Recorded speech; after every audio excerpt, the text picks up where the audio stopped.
They thought a petty HOA fine would make me cave in to their power-hungry demands, not realizing they had just picked a fight with the sheriff of Los Angeles County.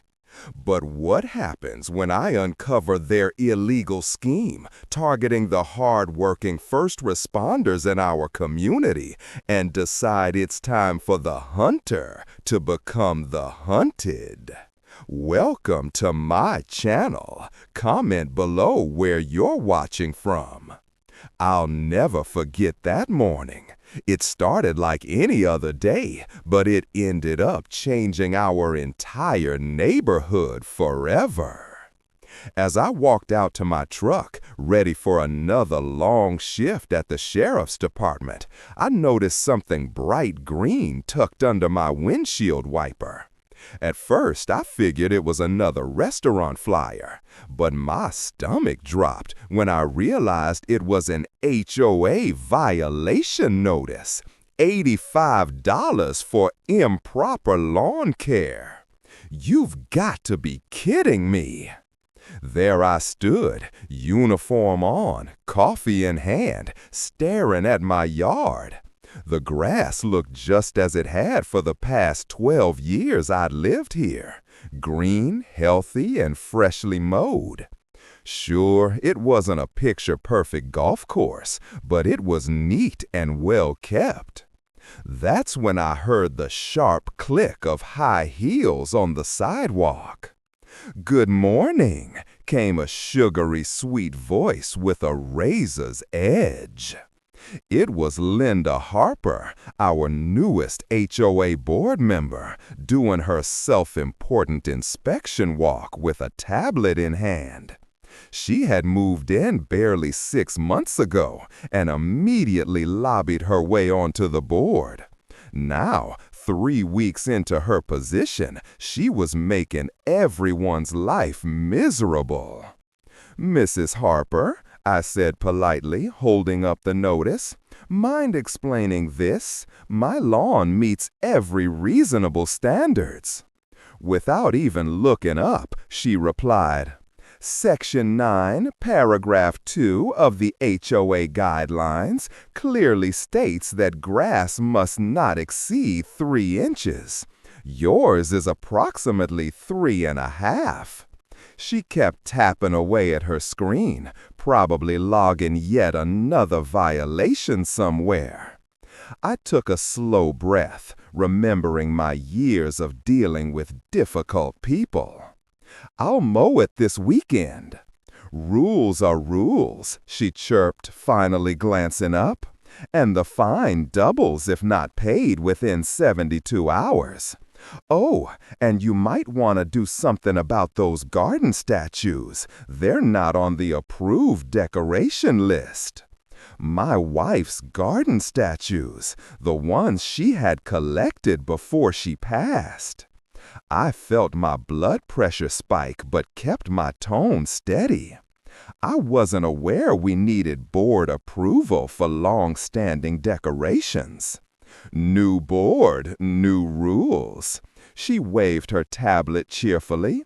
"We're bringing this neighborhood into the modern age. No more tacky clutter dragging down property values." As she strutted off, I noticed she stopped in front of my neighbor Emily's house. Emily, an ER nurse, had just gotten off a grueling night shift. The last thing she needed was Linda nitpicking her garbage bins left out a few extra hours. I watched as Linda snapped photos of Emily's property, and something shifted inside me. This wasn't about my lawn or my wife's statues anymore. In my 25 years of law enforcement, I'd learned to recognize patterns of harassment and abuse of power. Linda wasn't simply enforcing rules, she was targeting certain residents. Back in my truck, I scrolled through our neighborhood's Facebook group. Complaints about Linda were piling up. James, the firefighter on the corner, had been fined for his kid's basketball hoop. The elderly couple across the street got a citation for their rose bushes. Even the local high school teacher received a violation for parking his own car in his driveway because it was too old and unsightly. I was about to pull out when I saw Linda snapping more pictures of my wife's statues. She didn't know it yet, but she had just made a serious mistake. See, being sheriff has taught me something important. Sometimes the biggest crimes aren't the ones that make headlines. They're the small injustices that eat away at a community's spirit. As I drove to the station, my mind was already forming a plan. Linda thought she held all the power, but she had no idea who she was up against or what I'd uncover once I started digging into her spotless facade. 2 days after that ridiculous lime green ticket, I couldn't believe my eyes. 2 black SUVs marked with HOA security were completely blocking my driveway. I had just finished a brutal double shift dealing with an armed robbery downtown, and all I wanted was to park my car and sleep. But no, Linda Harper had other plans. I sat there watching as she strutted across my front lawn in her designer suit, tablet in hand, snapping pictures of everything from my garden hose to my welcome mat. Each flash of her camera made my blood boil a little more. But I stayed calm. 20 years in law enforcement had taught me that losing your temper never solves anything. "Excuse me," I called out as I stepped out of my truck. "You're blocking my driveway, and I need to get to my garage." Linda Harper spun around, her perfectly styled blonde hair swishing like a shampoo commercial. "Well, if it isn't Sheriff Johnson, our neighborhood's most persistent rule breaker." She tapped at her tablet with long red nails. "Let's see. Unpaid fine for lawn height violations, unapproved garden statue placement, and now," she paused for dramatic effect, "non-regulation mailbox color." I couldn't help but laugh. Non-regulation mailbox color? The mailbox is white. It's been white for the 15 years I've lived here. According to our updated guidelines, approved just last week, all mailboxes must be painted pristine pearl white from the Anderson Paint Company collection. Yours is clearly classic white, completely different shade.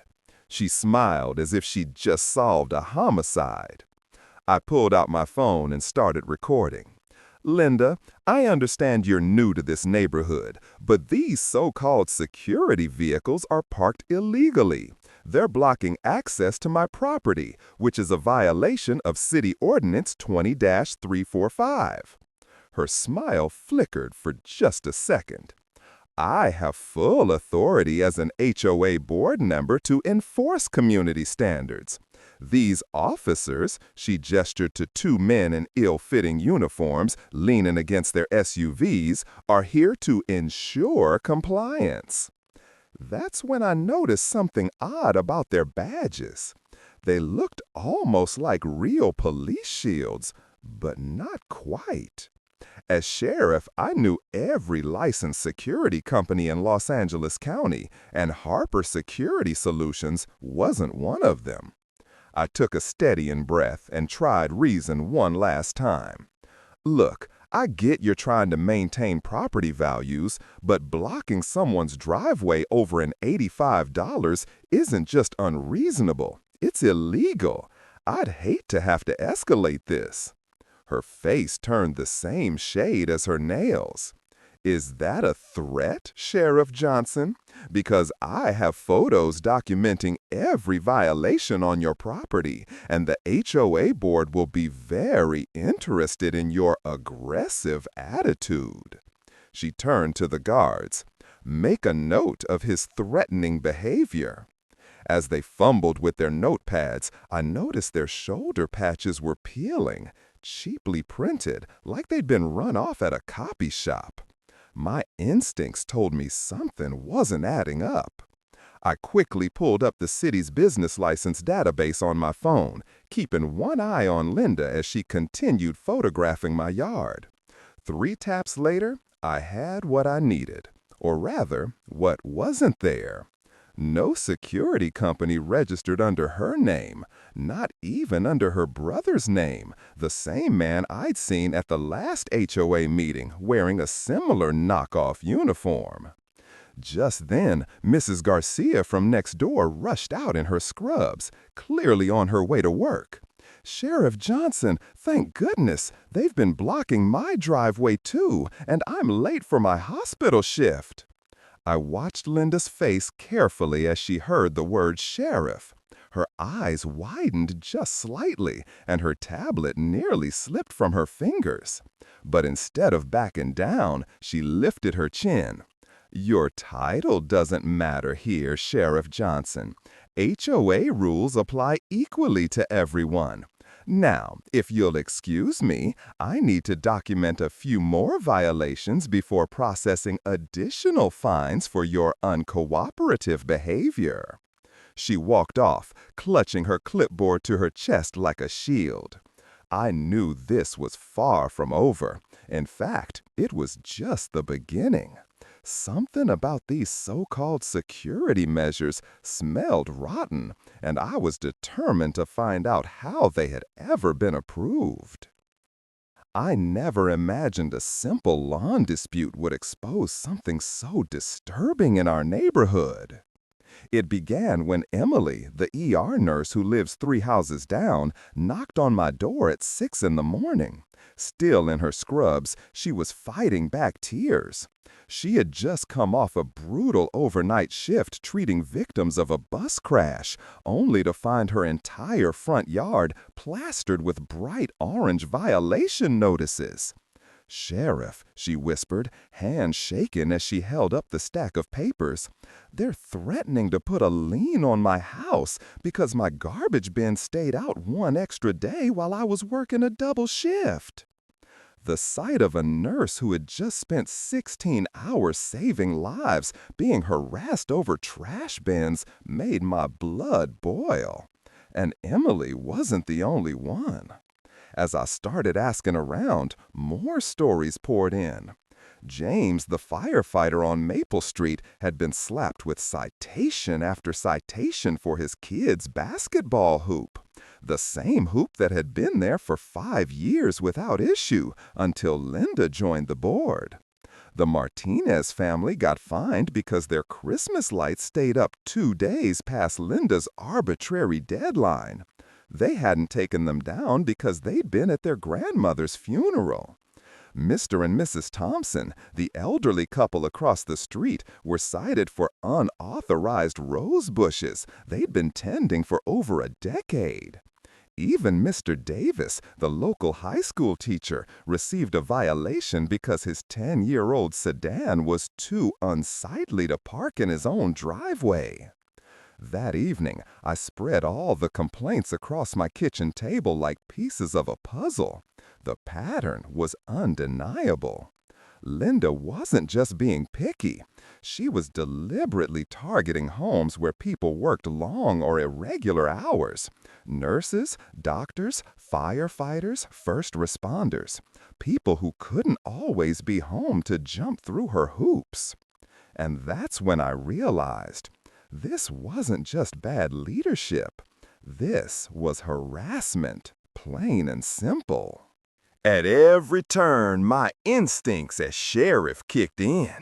I began mapping out every single citation issued over the past 3 months since Linda Harper had seized her spot on the HOA board. The cluster of violations formed a perfect pattern. Homes belonging to first responders and those who had opposed her during the election. This wasn't random. This was calculated harassment. Just then, my phone buzzed. A text from my deputy, Tom, who lived in the next subdivision. "Chief, you're not gonna believe this. Remember that flooding issue last spring? Just found out Linda's brother's company got the drainage repair contract for 3 times what the other bids quoted." I leaned back in my chair, thinking about how Linda had laughed in my face earlier that day when I tried to reason with her about my own fine. "Rules are rules," she'd said, her smug smile never wavering. But now I understood. These weren't rules. This was a power trip, and maybe something even darker. The doorbell rang.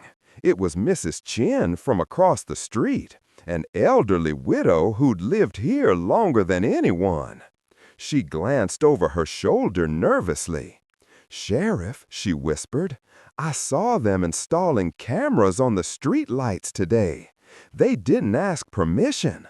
Linda says it's for security, but they're all pointed at specific houses, including yours." My jaw tightened. Unauthorized surveillance in my jurisdiction.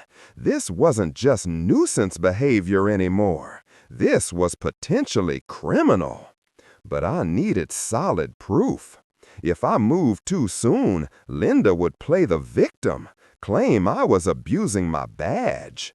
As I walked Mrs. Chin home, I spotted Linda in her driveway, talking to 2 men in uniforms from her brother's so-called security company. Something about them didn't sit right. My gut told me there was more to this story. And after 20 years of police work, my gut had rarely been wrong. I remembered what my mentor used to say: "The bigger they are, the harder they fall." Linda had built herself a kingdom of intimidation, but she'd made one fatal mistake. She'd grown sloppy. She didn't realize that while she was watching us, we were watching her too. The question now wasn't just how to stop Linda. It was how to expose the entire corrupt system she was running. Tomorrow's HOA emergency meeting was gonna be very interesting, especially once they discovered who had just been quietly appointed to the county's Housing Authority Oversight Committee. That night, I couldn't sleep. Something about Linda's sudden rise to power nagged at me. I remembered a lesson from my rookie days: follow the money. The so-called security company blocking my driveway had seemed far too eager to do her bidding. Their crisp uniforms looked brand new, like props. At the station, I asked Jenny from our records department to run a quick business check on the company. Elite Neighborhood Watch Services. Within minutes, my suspicions grew. The company had been registered only 3 months earlier, right after Linda took her board seat. The owner's last name? Harper, Linda's maiden name. The business address? A P.O. box, not an actual office. At lunch, I drove past Emily's house. She was just getting home from her hospital shift, looking drained. "Sheriff," she called, holding up a handful of papers. "They left another notice this morning. I can't keep paying these fines on a nurse's salary." Every violation was signed by Linda, citing obscure HOA rules that seemed designed to punish people with demanding jobs. Back at the station, I dug deeper. Linda's brother, Tom Harper, had a history of failed security firms in 3 different states. Each time there were complaints, aggressive tactics, unauthorized blockades, but the companies always dissolved before any real investigation could stick. My next stop was the county clerk's office. Mrs. Rodriguez, a helpful clerk, pulled HOA registration documents for me. And there it was. Linda had never disclosed her family connection to the security company when it won the HOA contract. That alone was a blatant violation of the HOA's own conflict of interest rules. But the real jackpot came when I pulled Linda's home business registration. She'd been secretly running a daycare out of her garage, 6 kids at a time. The HOA's bylaws strictly prohibit commercial activity in residential spaces.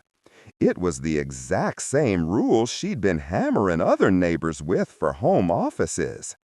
Even worse, she didn't have proper state child care licensing. My phone buzzed again. A text from James, the firefighter. "Chief, you need to see this." Attached were photos of Linda's so-called security vehicles parked across fire lanes throughout the neighborhood. James, the firefighter, knew exactly how dangerous this was. His message read, "We couldn't get a truck through there if we needed to." That sealed it for me.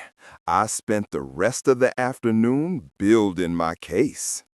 Property maps showed that Linda Harper had extended her back fence 2 feet beyond her property line.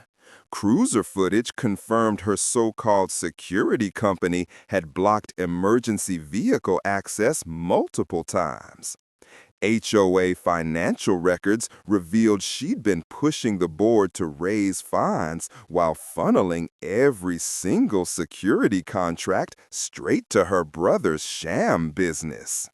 The evidence was piling up, but I had to be careful. Linda had friends on the city council.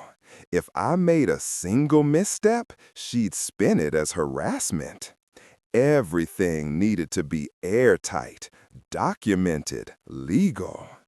Years of police work had taught me one thing: always keep backups. So I made copies of every file, digital and physical, and stored them in separate places. Just as I finished, Officer Rodriguez rushed into my office.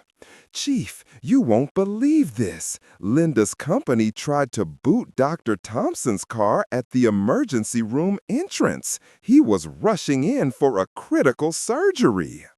My blood boiled, but outwardly I stayed calm. This was the final piece I needed. I leaned back in my chair, staring at the wall of evidence.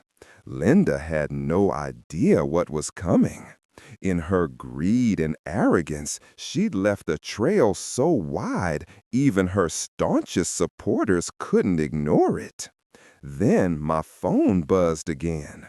A text from one of my sergeants.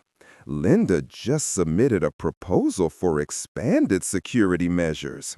Emergency HOA meeting tomorrow night. I smiled. Perfect. Sometimes the best investigations are the ones where you let your target walk straight into their own trap. Walking into that HOA meeting, my heart pounded, but my face stayed calm. Linda stood proudly at the front of the room in her designer suit, waving around a stack of papers like a politician on campaign day. She spoke about community safety, about hiring more guards, about installing cameras on every corner. The neighbors looked exhausted, tired of the rules, tired of the harassment, but too afraid to challenge her.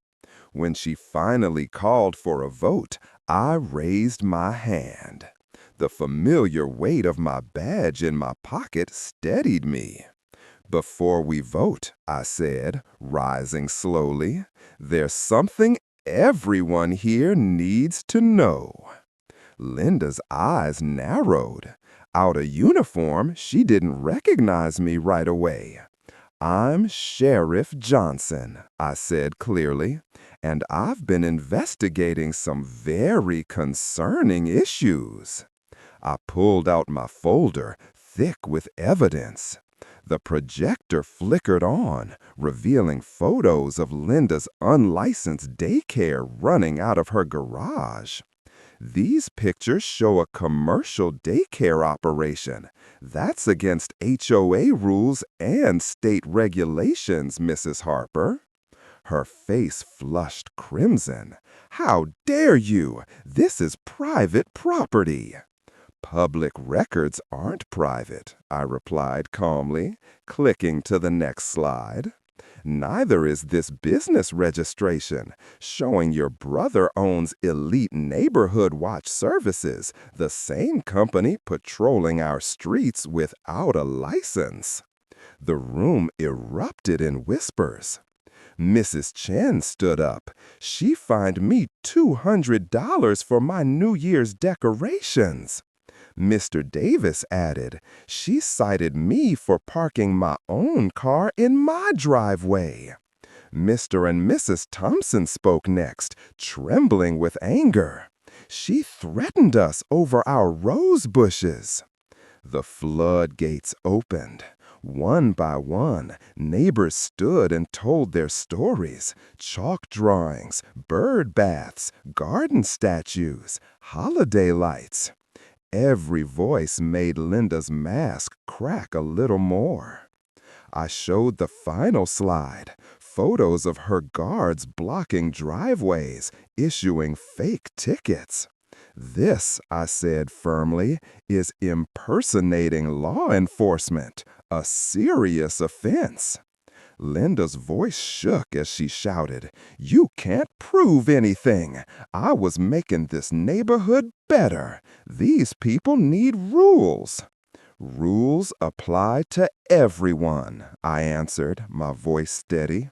The room burst into applause.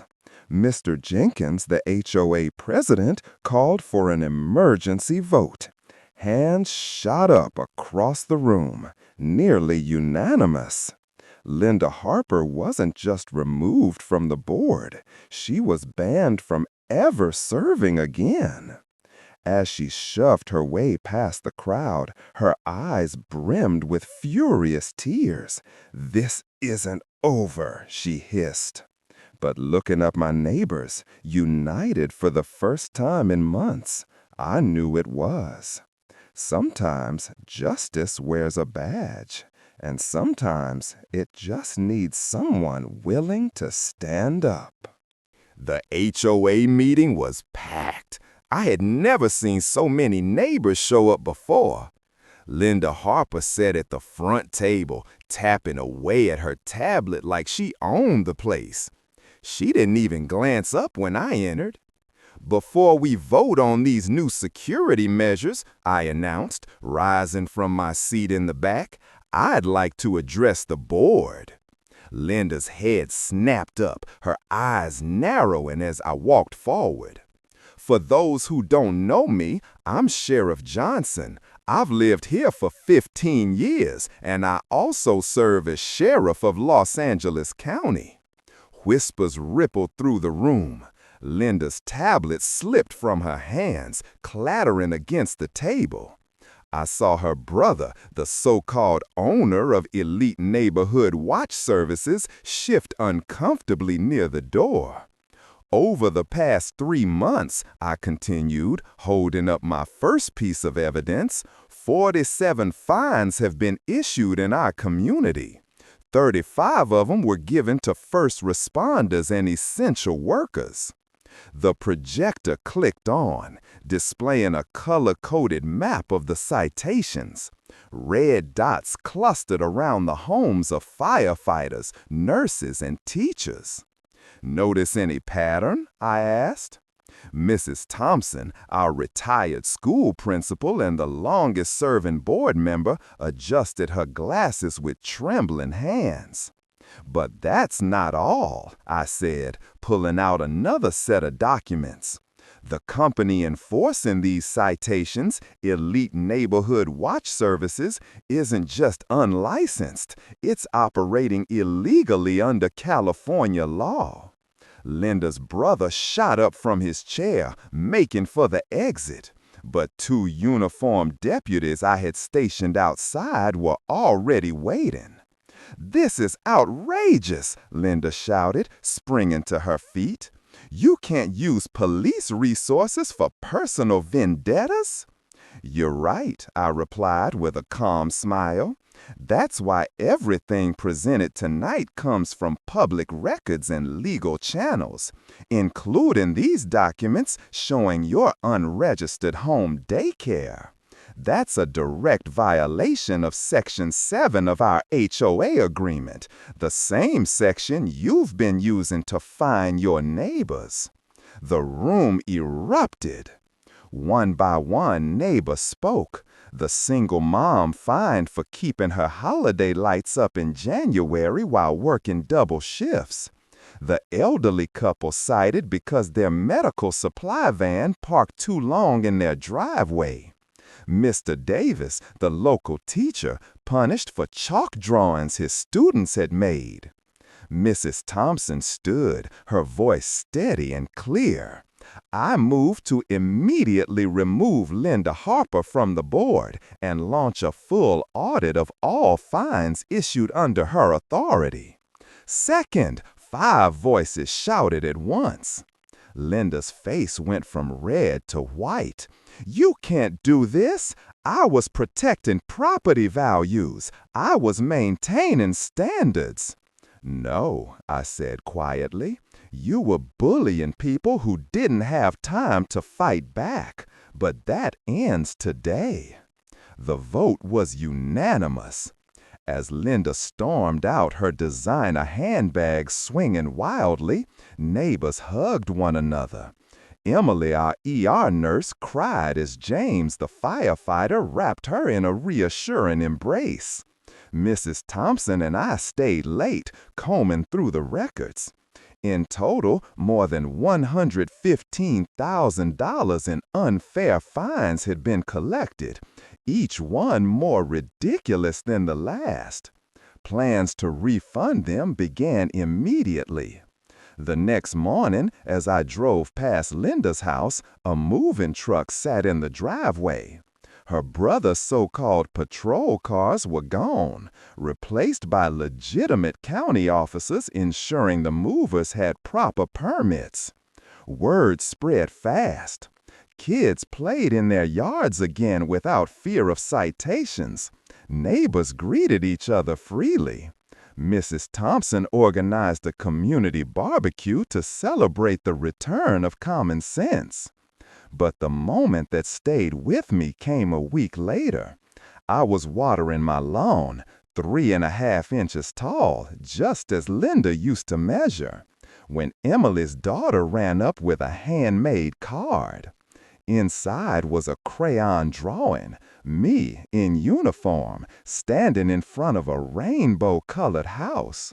The message read, "Thank you for making our neighborhood happy again." That card sits on my desk at the station to this day. It reminds me that sometimes the most important police work happens not in the city, but right at home. Our community learned a hard truth. It's not about having power, it's about how you use it. And as for Linda Harper, last I heard she tried to join another HOA board 2 towns over. But somehow, word of her experience here had already reached them.